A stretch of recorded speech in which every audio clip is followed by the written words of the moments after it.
ज़रा ऑपरेशन की तफसील बयान करता हूँ। बेसिकली रात को 11:10 पे हमें इतला मिली कि पुलिस ट्रेनिंग सेंटर में कोई फायरिंग की आवाज़ आ रही है। तो इमीडिएटली फ्रंटियर कोर ने अपनी QRFs को मोबिलाइज़ किया और वो यहाँ पे पहुँची इन अबाउट 20 मिनट्स।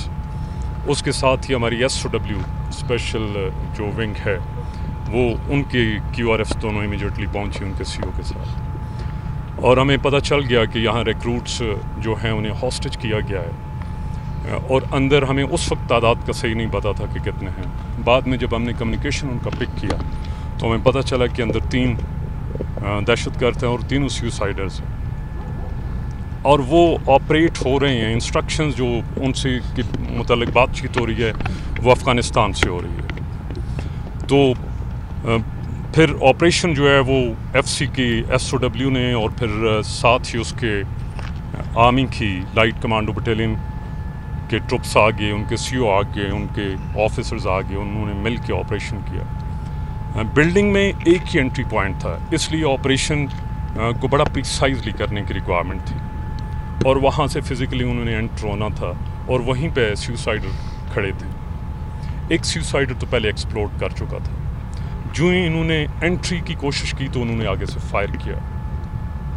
इनके फायर से एक सुसाइडर की उधर डेथ हो गई और दूसरा सुसाइडर जो था उसने अपने आप को एक्सप्लोड किया। जिसकी डेथ हुई है वो उसकी ने जैकेट पहनी हुई थी, लेकिन इससे पहले कि वो अपने आप को एक्सप्लोड करता, हमारे जो उस वक्त क्विक रिएक्शन फोर्स ने ऑपरेट किया उससे उसकी डेथ हो गई, और हमारी फोर्स ने ब्रेक इन करके फिर अंदर चले गए। जब पहले सुसाइडल ने अपने आप को एक्सप्लोड किया उससे भी शातें हुई, और ये जो दोबारा सुसाइडल हुआ उससे भी शात है। लेकिन फिर रिक्वायरमेंट ये थी कि इमीडिएटली इन कंपाउंड्स को क्लियर किया जाए।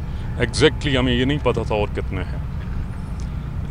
इस सारे ऑपरेशन को जब फोर्स ने शुरू किया और जब कंक्लूड किया, इसमें 3 घंटे लगे हैं। जो सरफराज बुगटी साहब ने कहा, इन्होंने ठीक कहा है कि जब फायरिंग शुरू हुई है उससे क्लियर करने तक 4 घंटे लगे। जो हमारे लोग इसमें ज़ख्मी हुए हैं, हमारे लाइट कमांडो बटालियन के एक कैप्टन हैं, एक नायब सूबेदार हैं, हमारे FC के एक जवान है, और 4 कांस्टेबल्स हैं पुलिस के। इसके अलावा हमारे रिक्रूट्स ज़ख्मी हुए हैं। रिक्रूट्स में कोई सीरियस नहीं है, और जो हमारे अपने लोग ज़ख्मी हुए हैं उनमें हमारे एक नायब सूबेदार साहब जो हैं वो क्रिटिकल हैं, बाकी स्टेबल हैं। सर, आपने कहा कि कॉल्स इंटरसेप्ट हुई हैं अफ़गानिस्तान से। अफ़गानिस्तान में किन से राब्ते में रहे, कुछ इस बारे में? ये बेसिकली लश्कर जंगी अल-आलमी के दहशतगर्द थे, और इनको इंस्ट्रक्शंस जो इनके बारे में जो बातचीत कर रहे थे वो अफ़गानिस्तान में बैठ के कर रहे थे। मैं समझता हूँ कि इस टाइम पे आपके साथ इतनी इंफॉर्मेशन हम शेयर कर सकते हैं, बाकी तफसील आपके साथ बाद में शेयर करेंगे। एग्जैक्ट तादाद जैसे सरफराज बुगटी साहब ने कहा है कि शोहदा की भी अभी मुमकिन नहीं है कि आपसे शेयर कर सकें। 20 से ज़्यादा हैं शहादतें। ज़ख्मी भी जो हुए हैं तकरीबन 65 हैं, लेकिन ज़्यादा सीरियस कोई नहीं है। सर, बहैसियत IGFC और FC की यहाँ पे जो इंटेलिजेंस में भी अहम रोल रहा है, आप क्या समझते हैं कि दहशतगर्द इतने क्लोज आकर कामयाब कैसे हो जाते हैं अपने मकासद में किसी हद तक? इनको काउंटर करने के लिए मज़ीद कुछ इक़दाम? देखिए, ये जंग है ना, ओपन जंग है। बहुत सारे हम आपसे शेयर नहीं कर पाते कि उनके कितने ऐसे हमले हमने कामयाब नहीं होने दिए। 10 मुहर्रम को उनका बहुत बड़ा प्लान था कि वो इसे डिस्टर्ब करें, और अल्हम्दुलिल्लाह वो कामयाब नहीं हुए। पुलिस, FC, बाकी अदारों ने मिल के ऐसी अरेंजमेंट्स की। इससे पहले भी आपको पता है बड़ी ईद के मौके पे उन्होंने करने की कोशिश की। तो ये जंग है। जंग में ऐसे होता है कि कोई ऐसा किसी ओकेजन पे कोई बात वो एक्सप्लॉइट कर सकते हैं। ये उन्हें नहीं कामयाब होना चाहिए था, लेकिन आपको ये भी पता है कि जब दुश्मन आपके बाहर के और अंदर के भी मिले हुए हों, आपके यहाँ कुछ लोगों ने उन्हें इसमें असिस्ट किया होगा ना, तो उस वक्त हमेशा वो एक्सप्लॉइट कर सकते हैं ऐसी चीज़ें। लेकिन आपको ये पता है कि पुलिस और FC मिल के बाकी अदारों के साथ उन्होंने इतनी हर मुमकिन कोशिश की है कि यहाँ वो कामयाब ना हो सके।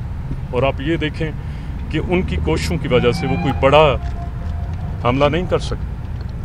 फोर्सेस की कोऑर्डिनेशन के बारे में क्या कहेंगे? बड़ा क्विक रिस्पांस था اور کیا آپ کہیں گے کہ آپس میں جو کوارڈینیشن تھا اس کو مزید اس سے اچھا اور کوارڈینیشن کیا ہو سکتا ہے؟ انڈیا اور میں آپ یہ انڈیا دیکھیں کے کہ آپ کی فورسز نے 3 گھنٹے کے اندر آپریشن کو کلوز کر دیا ہے، تو یہ بڑا انپریسیڈنٹڈ ہے۔ سر پاک فوج کے ایس ایس جیز شریک رہے ہیں؟ جی ایس ایس ٹی نہیں، جو ہمارے اپنے آرمی کے لائٹ کمانڈو بٹالین ہیں، ان کے جوان اور آفیسر شامل ہوئے ہیں، اور ایف سی کے ایس او ڈبلیو والے شامل ہوئے ہیں۔ بہت شکریہ آپ کا۔